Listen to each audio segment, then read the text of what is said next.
Hello guys, welcome to DPSC learning programme RBSC SST class 10th।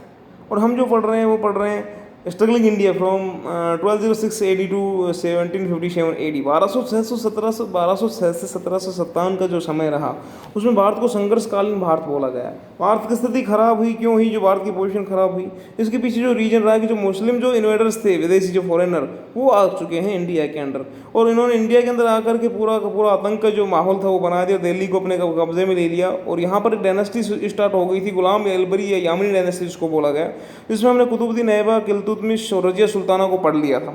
और आज की इस वीडियो में हम today in this video we will talk about Balban, right successor of Ghulam dynasty. इनकी बात करेंगे, बचे हुए जो उत्तराधिकारी होंगे गुलाम डायनेस्टी के उनको कवर करेंगे। और जैसे गुलाम डायनेस्टी कंप्लीट हो जाएगी उसके बाद में दिल्ली सल्तनत के अंदर जो अगली डायनेस्टी आएगी, खिलजी डायनेस्टी आई थिंक, उसको हम कवर करेंगे बाद में। तो वीडियो की शुरुआत करते हैं। देखें, हम बात करते हैं रजिया सुल्ताना बन चुकी थी। रजिया सुल्ताना के बाद में जो नासिरुद्दीन महमूद जो थे उन्होंने सत्ता संभाली थी। ये सभी एक तरह से हम देखें तो अनेबल शासक बोल सकते हैं इनको।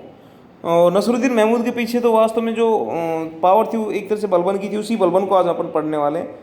बलबन को देखते हैं क्या कहते हैं। Ulugh Khan Balban belong to the famous band of 40 Chahalgani group of Turkish slash of Iltutmish. देखो, उलुग खां जो था, उलुग खां जो बलबन का ही नाम है, इल्तुतमिश के चहलगानी 40 जो एक तरह से 40 चहलगानी में 40 जो होता है 40 होता है। ये एक तुर्की जो दासों का एक क्या था, समूह था। इल्तुतमिश के पास में 40 एक तरह से गुलाम थे, उनको चहलगानी बोला जाता था। और उसी गुलामों के अंदर एक गुलाम था बलबन भी। कौन? बलबन भी। समझ पाए आप? तो देखो आगे बात करते हैं। तो इल्तुतमिश जो उलगू खां इल्तुतमिश के चहलगानी नामक तुर्की दासों के प्रसिद्ध दल से संबंधित था। आगे हम बात करें, देखो, he ascended the throne in 1265 AD. He restricted the military department named Diwan-e-Arij to confront the Mongolians। और देखो क्या हुआ, शासक बनने के बाद में ये शासक कब बना? बलबन ये शासक बना 1265 ईस्वी में गद्दी पर बैठ जाता है। और मंगोलों का सामना करने के लिए एक सैन्य विभाग जिसका नाम था जिसका नाम क्या था? दीवान-ए-आरिज। ध्यान रखना, आपसे वन लाइनर क्वेश्चन कभी एग्जाम में पूछ लिया जाता है कि जो दीवान-ए-आरिज वो कौन से डिपार्टमेंट से बिलोंग करता था। तो वो कौन सा डिपार्टमेंट होगा? एक तरीके से ये होगा मिलिट्री डिपार्टमेंट। तो दीवान-ए-आरिज बनाया। मंगोल जो एक ताकत थी उनसे निपटने के लिए बलबन ने उन जाति से लड़ाई को से जीतने के लिए एक सैन्य विभाग दीवान-ए-आरिज को क्या किया? पुनर्गठित किया। किसने? बलबन ने। ओके, आगे मूव करते हैं और फर्दर देखें क्या कहता है। He started the practice of sijda and paibos, bowing in front of the emperor and kissing his feet in the royal court। और यहाँ पर देखो क्या बताता आपको, इसने बलबन ने क्या किया, इसने सिजदा और पाबोस, क्या होते हैं सिजदा और पाबोस? जो राजा होता है दरबार के अंदर जो कुर्सी पर बैठा रहता है, तो सम्राट के सम्मुख झुक कर के उसके पैरों को चूमना, ये सिजदा और पाबोस कहलाते हैं। कि इसकी प्रथा के दरबार में शुरू किया किसने? तो सिजदा और पाबोस की जो प्रथा थी जो किसने शुरू की? ये शुरू की बलबन ने। ओके, ध्यान रहेगा। ठीक है, आगे बढ़ते हैं। Balban is counted among the major builders of administrative structure of Delhi.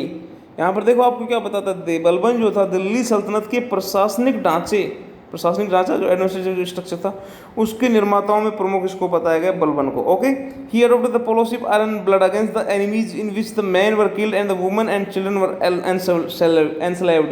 देखो क्या कहता है, इसकी नीति क्या थी बलबन की नीति थी अपने एनिमीज के प्रति, उसने शत्रुओं के प्रति जो आयरन एंड ब्लड की, लोह और रक्त की नीति अपनाई। तो ध्यान रखें, आपसे ये भी क्वेश्चन कई बार पूछ लिया जाता है, आयरन ब्लड की जो पॉलिसी इसको किसने स्टार्ट किया? तो बलबन ने। तो इसने अपने दुश्मनों के प्रति लोह और रक्त की नीति अपनाई। और उस आयरन एंड ब्लड की पॉलिसी में होता क्या था, इसमें जो पुरुष होते थे, युद्ध मान लीजिए युद्ध हुआ किसी राजा के साथ में, मान लीजिए बलबन का किसी दूसरे राजा के साथ में युद्ध हुआ, तो युद्ध के अंदर जो पुरुषों को तो मार दिया जाता था, मेल को तो, और जो फीमेल्स और जो चिल्ड्रन होते थे और बच्चे और जो स्त्रियां होती थी उनको एनस्लेव्ड कर लिया जाता, उनको गुलाम बना लिया जाता और अपने दरबार में रखते थे। ये होती थी रक्त और लौह की नीति। ओके, आगे मूव करते हैं। कहता है, after the death of Balban in 1286 AD, the struggle between various groups of aristocrats took a bloody turn. Jalaluddin Khilji assassinated Kayumars in 1290 AD and declared himself as sultan. देखो क्या हुआ, अब किसी एक ताकतवर राजा के मरने के बाद में जो हाहाकार मचेगा वो क्या होगा। 1286 में बलबन की हो जाती है मृत्यु, और मृत्यु के बाद में अमीरों के जो दलीय संघर्ष में क्या होगा, अमीरों के दलीय संघर्ष ने खूनी रूप ले लिया। आपस में लड़ने लगे कि उस बलबन के बारे में मैं शासक बनूंगा मैं, और ये आपस में खुद ही लड़ने लग गए, तो खूनी रूप ले लिया। और क्यूमर्स का वध कर दिया गया 1290 में। किसकी 1290 में जलालुद्दीन खिलजी ने स्वयं को सुल्तान घोषित कर दिया। किसने? जलालुद्दीन खिलजी ने। देखो हम बात कर रहे हैं यहाँ पर खिलजी वंश की शुरुआत हो गई बीच में, कहीं ना कहीं आप ध्यान दीजिए। ये हम बात करें गुलाम वंश की, तो एक खिलजी जो वंश था वो बीच में आ पड़ेगा और शुरुआत कर देगा अपने। तो जलालुद्दीन खिलजी एक शासक था खिलजी वंश का, उसने क्या किया, उसने एक तरह से क्यूमर्स जो था, क्यूमर्स कौन था, इसी वंश का गुलाम डायनेस्टी का अंतिम शासक आप बोल सकते हैं, last ruler of Ghulam dynasty, इसको मार दिया, इसको हरा दिया, 1290 में ख़त्म कर दिया और ख़ुद को क्या कर लिया, सुल्तान घोषित कर लिया, हिमसेल्फ एज सुल्तान डिक्लेयर कर लिया। Ruling and administration of Balban was famous. अब बीच में बलबन की बात बताते हैं, बाद में जब खिलजी डायनेस्टी पढ़ेंगे तो उसमें जानेंगे जलालुद्दीन खिलजी को। तो बलबन का जो एक तरह से हम बोले, बलबन का जो राजत्व सिद्धांत प्रसिद्ध रहा, ध्यान रखें, बलबन का जो रूलिंग और administration of Balban was famous रहा। Balban believed that king is a representative of God on earth. Balban का क्या मान्यता थी, बलबन की मान्यता थी कि राजा जो है वो पृथ्वी पर ईश्वर का प्रतिनिधि है। ध्यान रखें, कौन से शासक मानते थे, बलबन ये मानते थे कि believed that king is representative of God on the earth, कि राजा जो है वो किसका रिप्रेजेंटेटिव प्रतिनिधि है, ईश्वर का धरती के ऊपर, ये मानते थे। आगे हम बात करें, देखो क्या कहता है, आगे कहता है राजा साधारण जनता से अलग व्यक्तित्व है, वह ईश्वर द्वारा प्रदत्त गुणों से युक्त है और उसे शासन करने की शक्ति प्रदान करता है। ओके, आगे हम मूव करें और देखिए क्या कहता है। कहता है बलबन जो थे, कौन, बलबन तुर्क अमीरों के विद्रोह से परिचित था। इसी व्यवस्था की स्थिति को व्यवस्थित करना, चोरों डाकुओं का दमन एवं राजपूत जमींदारों के शासन विरोधी जो विद्रोह को कुचलना, उसके क्या थे, उसके प्रमुख जो थे कार्य हुआ करते थे, किसके, बलबन की। अब शुरुआत हो जाएगी बलबन के मरने के बाद में क्यूमर्स आएगा, क्यूमर्स को मार देगा जलालुद्दीन खिलजी, और खिलजी डायनेस्टी की स्टार्ट हो जाएगी। अब शुरुआत हो जाएगी खिलजी डायनेस्टी की।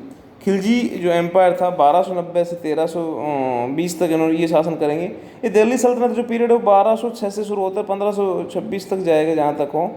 इसमें 5 जो डायनेस्टी वो शासन करेंगे, गुलाम, खिलजी, तुगलक, सैयद और लोधी डायनेस्टी।